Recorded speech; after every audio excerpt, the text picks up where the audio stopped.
Aloha. Welcome to American Issues Take One on ThinkTech Hawaii. I'm Tim Apicella, your host, and today's episode is called Despite SCOTUS Decision, Trump Finds a Way to Keep Tariffs. Our co-host today is Jay Fidell. Our guests are Ben Davis, University of Toledo School of Law, and David Larson, professor of Mitchell-Hamline School of Law. The Supreme Court just gave a 6-3 ruling that on February the 20th, Trump's tariffs are no longer valid, or they've been deemed illegal. These tariffs are expected to raise $1.4 trillion over the next 10 years.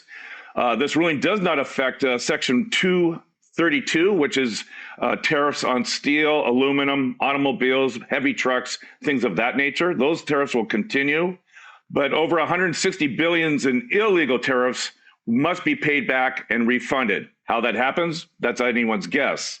Personally, I'll have my outstretched hand for my $120 that I paid directly to DHL for a tariff that I paid, and I want it back.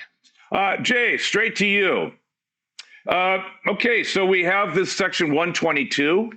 It allows Donald Trump, he said not soon after the decision, that he's going to slap a 10% tariff back on, and then he changed it to 15%, and that tariff by law can remain in effect for 150 days, and then it goes to Congress.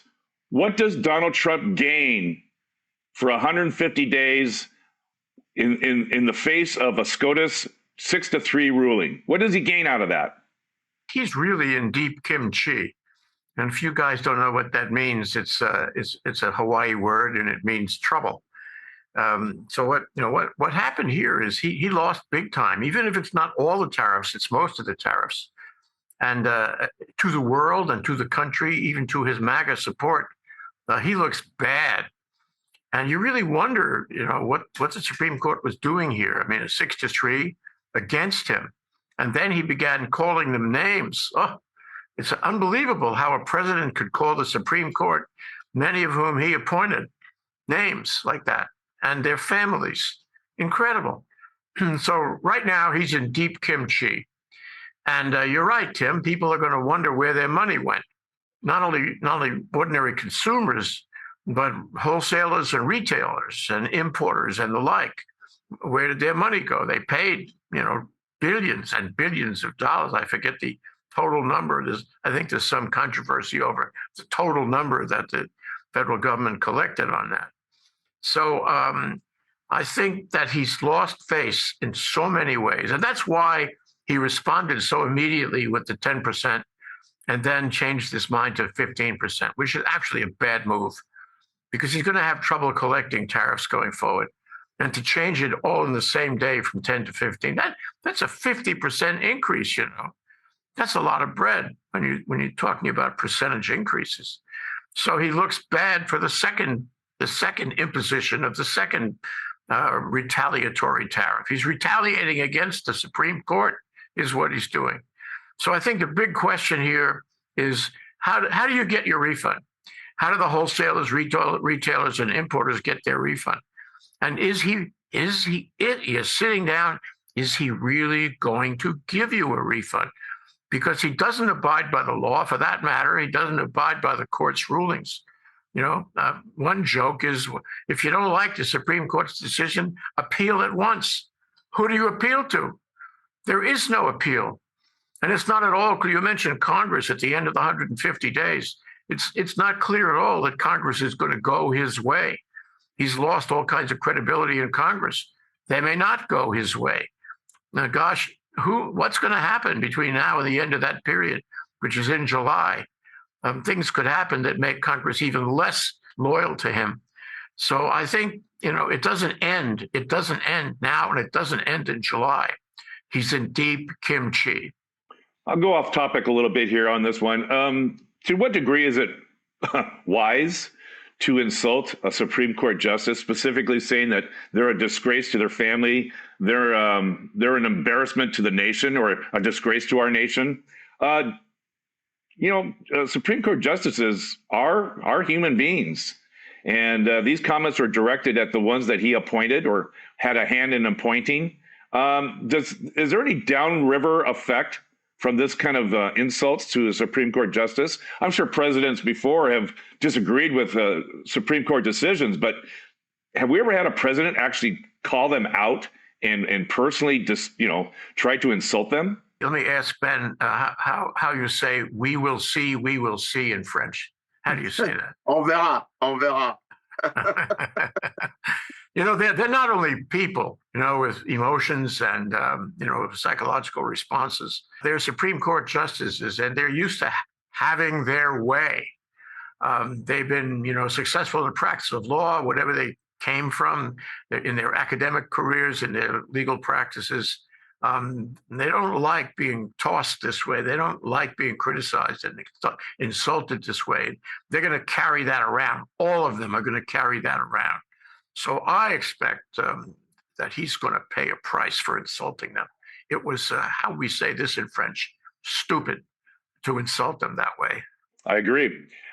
Ben, this SCOTUS decision, does it at all take the sting out of those countries that have been hit by these tariffs? Or has the damage been done? The way we treated our trading partners, particularly Canada, is the damage done? It doesn't matter whether these tariffs go away to 0% versus the 10 or 15% Trump's trying to retain. The impression you get is that the damage is done. I mean, there's no putting the toothpaste back in the tube, so to speak. You hear, at least the first comments were, the Indians have not gone to DC to continue the negotiations with regards to them. You hear that the European Union is in the process of saying that we have to maintain the deal that's there, but it's not clear that they're doing the implementation that is required under European law for it to become enforced.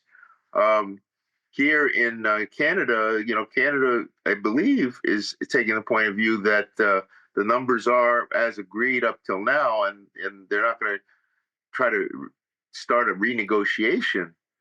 But the thing is that every importer in the United States who pays this the new tariff or had paid the old tariff, it's increasing the costs in the American space. It's increasing the cost on the American side, and the importer into Canada is just working with what the numbers were before, which appear to be from Canada or European side or anything like that. They're legitimate under the local law of each of their countries, right? Because of the structures of those legal systems. But here in the United States, for everything up till today, or up till Friday, was illegal. So there's a refund on that. And then we've got now this balance of payments-based tariffs that he's trying to put in for 150 days. And I'm really waiting for somebody to do a request for a temporary restraining order on that and be saying that there's no basis for that. It's just retaliatory for the decision that was already made by the Supreme Court.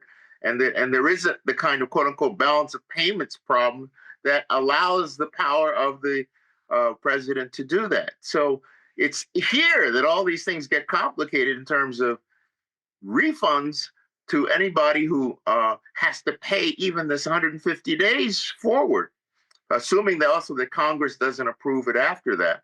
But we'll see. We'll see. I do want to emphasize one thing, which is I fully am of the view that consumers, the folks at the end of the road, the business consumer, the last one who bought the thing, or the consumer who went to Costco, are entitled to part of this if there are refunds that are made. Otherwise, it's unjust enrichment on everybody up the line to the shipper. I saw that FedEx is suing for what it's paid. When you pay your bill for DHL there, you pay. If DHL was to get the $120 back, they're unjustly enriched unless you get your $120 back. That's right, and I've got the paperwork to prove it. Everybody has their paperwork, and we were talking a while about how Costco is really straightforward. You got the card. Just whatever's been paid out to anybody or paid by anybody since April 2nd until Friday, then just a reimbursement on all of the things they bought. He's been telling us that the Europeans and people who ship things to the other countries are paying the tariffs. He's said that from the beginning, and he's lied about who pays the tariffs. Now it's going to be clear who paid the tariffs, because it's going to be in the news every single day with all these refunds and actual refunds or imagined refunds. It's going to be clear. But he has confused the world as to who pays the tariffs, claiming over and over again that it's other countries that pay the tariffs. In fact, in his State of the Union just last night, he repeated that claim. Other countries pay the tariffs. So if they paid the tariffs, which they actually didn't, aren't they entitled to a refund too? I'm afraid of the $600 billion that was collected, I'm afraid there's not going to be much left for refunds. And I think that's the point, that Americans will soon learn that the kitty is dry, so to speak. Ben, just kind of going down political lanes here. If I'm president of the United States and I'm being taken to task for the lack of affordability in consumer goods and products, be it food or automobiles or whatever, and I've got a midterm election coming up, and I need all the people in Congress to retain their positions and all the people in the Senate to retain their positions to support my policies, why would I want to not have prices come down? And the best way to do that is get rid of the tariffs immediately. But yet he's going to fight for them. What am I missing here in this great grand political strategy of Donald Trump's? The only thing I can think of is that he's a very old man, 79, and he doesn't really care much out towards the future, because most 79-year-olds are not going to be around a whole lot, even if he didn't get a third term. In his speech, I heard one phrase, which was that he's hoping to get rid of the income tax and have tariffs be the way that the federal government finances itself. All right. That's his vision, which is a very late 19th century vision, before the income tax. So in his head, that's where he wants to get us in his vision of the golden age of the robber barons and all that. And if you think in one instance that he cares about anybody else but himself and his friends who make him feel like everything's going great down there around Mar-a-Lago, I think that he doesn't care. He doesn't care. Everything's transactional. And his vision is to get us back to 1878. I'd like to add something to that, Tim. You're looking for why he imposed the tariffs, even in the face of a rational approach, reimposed the tariffs the other day. And I think it has a lot to do with Roy Cohn. Roy Cohn taught him never accept a failure, double down. And we've seen him do that every single time since 2017. And so that's what he's doing now. I lost the game. I'm in deep kimchi, so I will simply repeat myself and double down. That's what he did the very same day. And then he did it again by increasing these supernumerary tariffs. That's the way he works. That's his psychology. That's his approach. That's his strategy. We know where it came from. Good point. Thank you. Hey, David, those companies like FedEx, Dyson, Costco, they're leading the charge right now. And their charge is, we want our money back. Are they working against his cross purpose? And are they going to be held accountable for demanding that which is legally theirs? I noticed that Amazon was not leading the charge, which was interesting enough. But certainly Costco, Dyson, and FedEx are. Couple thoughts. Kind of picking up on something that Jay was saying. It's not just I think it's even more than just doubling down. This is somebody that can't bear the thought of losing. I can't be called a loser. I didn't lose the election in 2020. It's just, people are saying I lost at the Supreme Court. So even though continuing with tariffs might not be in my best interest, getting back to what Tim said about not lowering prices, I don't care. The most important thing is that I cannot be perceived as a loser.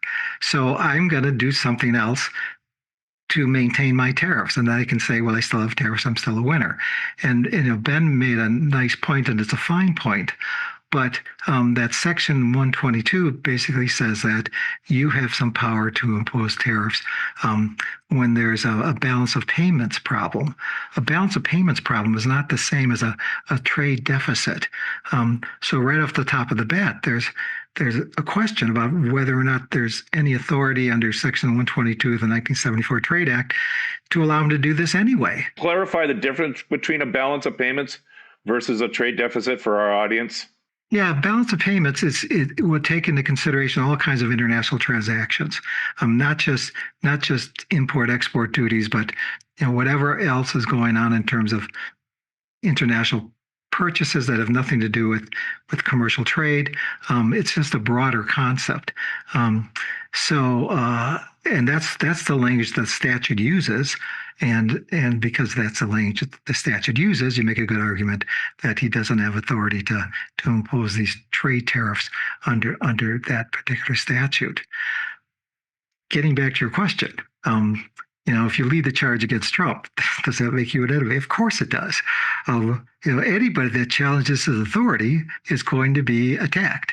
They're going to be attacked, whatever means he can come up with, or just attacked verbally, publicly, that somehow by them trying to challenge his authority in the first place to impose these tariffs, they're being unpatriotic. They will cause crisis for the United States. This great road that we've been on and this great recovery will be undermined. So now, yes, they are our enemies, and they need to be criticized. And hopefully, if I do it loudly enough, I can get them to reverse course and just accept these losses. The losses, we mentioned some companies, but the losses are really tough on the consumers and on small businesses. And, I think in particular about the Twin Cities here and the small businesses here, it's been like a brutal 1-2 punch. On the one hand, we've had all these ICE, this metro surge that has caused 2 murders, deportation of people that are legally entitled to be here. And they've frightened people from coming to work, from going to shop, and particularly the small businesses. People just have not been supporting the small businesses because of metro surge and because of the policies of this government. So on the one hand, if you had a small business in Minnesota, you've been hurt by the ICE and border control actions, intimidating action unlawfully, chasing people off the streets. On the one hand, and that's hurt your business significantly. And then on top of that, there's been these unlawful tariffs that have really hurt small businesses. They often have small margins anyway. So when we're talking about recovering from the original unlawful tariffs that were imposed under legislation that was only made for unusual and extraordinary threats outside the United States that had nothing to do with tariffs, the recovery, I don't see how it can be complete. I'm not sure how we can save the day for the small businesses. I'm really sitting here very worried about the future of our small businesses. Because again, the kind of 1-2 punch, not only were they forced to pay these tariffs, but they suffered from kind of the oppressive, repressive conduct of these untrained agents. The midterm's only a few months away, but let me add one point. And David, you mentioned that there are issues around the substitute tariffs that he has now imposed. I'm thinking that Democrats will and should initiate further litigation right now in the courts to hold his substitute tariffs illegal. He doesn't have a good case for it. And this is the perfect time for them to file a whole bunch of lawsuits all over the place to question the tariffs that he has imposed, now 15%. This reminds me of a joke that Dave Chappelle once told about criticizing somebody playing 3-card Monte and seeing that it was a scam. And the guy playing 3-card Monte, and Dave Chappelle was a little kid at the time, was a big guy, grabbed Dave Chappelle by his lapels and said, "Never get between a man and his money." Okay. That was the lesson.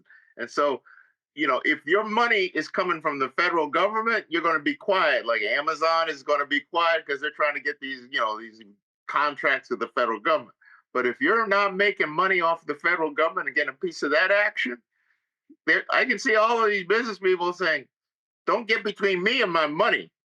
Boom. And then they come out. So it could be the National Association of Small Businesses or anybody who's not getting a piece of the government's federal action.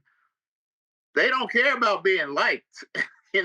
What impact will these tariffs or the refund of tariffs have on the midterm election, particularly with small business owners? I mean, I think most of them are going to say, I'm never going to see a nickel of that. All this was a cash grab by the federal government, and I'm not going to see, maybe I'll get 5 cents on the dollar that I paid out, but in the end, I'm not going to see a whole lot of it.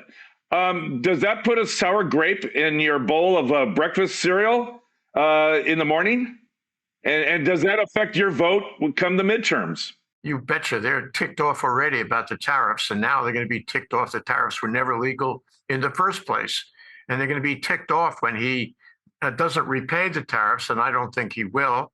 And they're going to be ticked off because the burden will fall on them to try to recover the tariffs, and it may or may not be successful. Aren't they going to be ticked off that he's still fighting to retain tariffs? Absolutely. We should discuss exactly how the scenario will play out now. Who's gonna do what you're gonna do? A lot of people. How do they do that? A lot of importers, shippers, wholesalers, retailers. What do? They file a claim with the United States government, and what does he do with the claim? He is known for not acting on claims against the government, just putting them on the back shelf, which I'm sure he will do now. And what about the poor consumer, where it was laid on the consumer? Exactly how is that going to work? The administrative burdens are huge. How do you make that refund, and who makes it? So between now, this is a man who is steeped in chaos. Between now and the midterms, there's going to be chaos, economic chaos, which is undoubtedly going to affect the economy and the election. Well, speaking of chaos, so what's the next big distraction? Well, let's invade Iran. Is that next? I mean, that would be a big distraction. So there'll be a clamor about getting our refunds on the illegal tariffs. But if we're invading Iran, maybe that trumps any of our concerns about getting our tariffs back. So again, it's as Jay characterized it, it's always about chaos, and that could be the next big chaos step, which would be really, really terrifying. And speaking of the midterm elections, if you listen to the State of the Union presentation last night, there was no effort to kind of pick up moderate voters or independents. I mean, it was really driven to trying to animate his MAGA followers. And it seems that the strategy is at this point that I'm not going to try and get independents. I'm just going to try and motivate so many of my followers that I'll get 90 to 100% turnout, and that'll be enough. That's going to be my gamble. I'm not even going to try for that, which is really discouraging and disappointing that would be their tactic. But that seems like, based on that approach last night, that we're going over the top. We're going as aggressively as we can to make sure we get the best turnout from our supporters as possible. And we hope that carries the day for us. And so the fact that we don't pay off consumers, I don't care. My followers follow anything I do, and if I get them motivated enough, I just don't care if I alienate a certain percentage of the population, because half of them don't vote anyway, and I think I can still carry the day. David, you mentioned the golden word, alienate. Talk about the granddaddy of all distractions, Donald Trump's memo to Department of Defense that they're to release any and all files regarding aliens on this planet and UFOs. I mean, talk about the granddaddy of distractions. I don't think anything on Iran's going to top that one, but we'll see. Ben, I don't even know where to take this show after all the things that's taken place in Washington, D.C. over the last 2 weeks. But here's goes. How much damage do you feel? Well, let me put it this way. Senior Trade Representative Jennison Geer told CBC News that Canada must accept tariffs in order to help reshore American jobs. Now, if you're Mark Carney, does that plea from our senior trade representative, United States to Canada, does that plea work? Mark Carney has made it pretty straightforward. He said, this is a rupture. It is a rupture. This is not, we make up and all that. It's over. And we're moving in different directions. So I think that the answer would be along the lines that Canada really, that feels no obligation to do that. Canada is only operating in its own interests. And the bonhomie, the closeness that we used to have between Canada and the United States,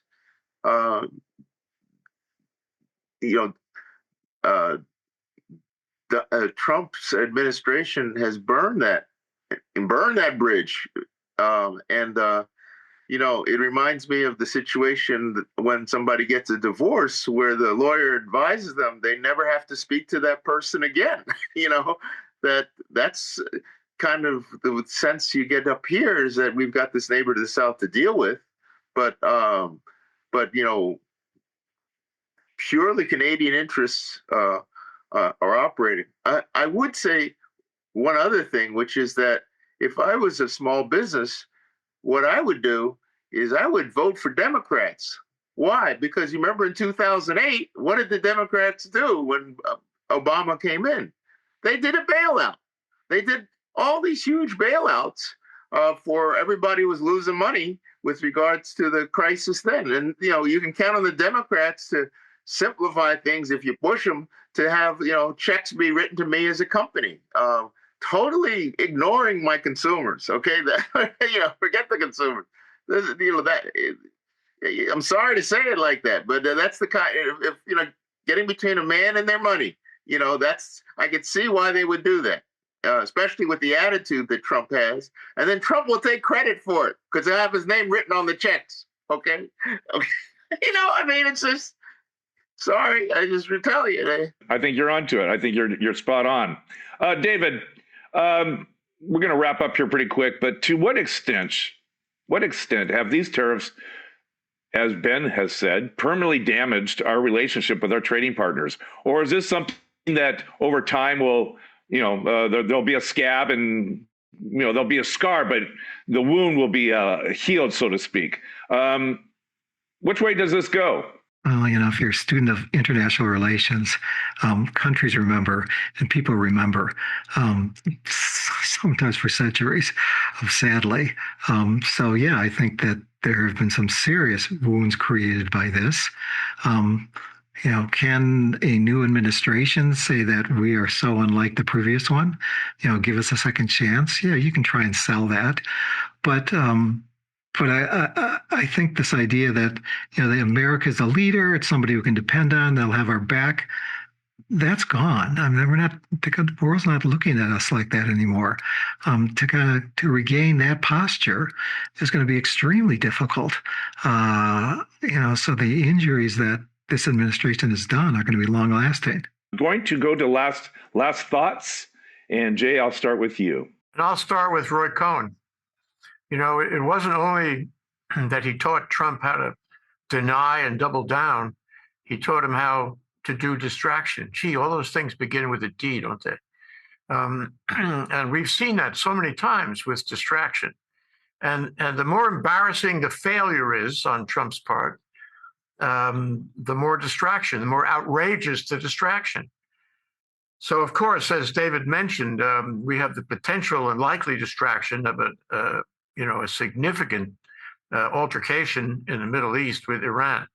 And I think whatever happens, one way or the other, that's going to be a major distraction. In fact, it may be a regional war that lasts for some weeks. But that's not the only one. There'll be multiple distractions, sometimes one happening at the same time the other happens. And he's going to try to change the subject. He always does that.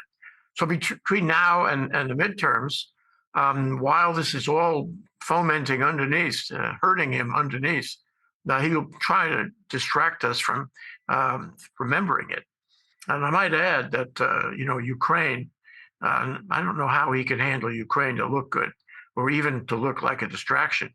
But it will be a distraction because Ukraine is in a bad spot thanks to Trump.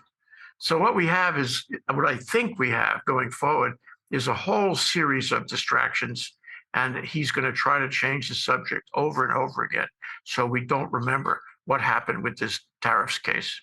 I think that the world is taking the measure of Donald Trump, and they have moved on with adjusting to him. Between the nations in the world, one of the things about international relations, and Dave can confirm this for me too, is how harsh international relations truly are. And I think that what we're going to see is a continuing movement of countries away from this administration and really from the United States in terms of setting up their own structures that kind of go around whatever Trump tries to do. The second thing is that I do think that slowly but surely, the Epstein stuff is biting more and more, particularly biting into his base because of the revelations. I just saw yesterday that Massey started naming names on the floor of the House. Leon Black, Jess Staley, and there are a bunch of names of people.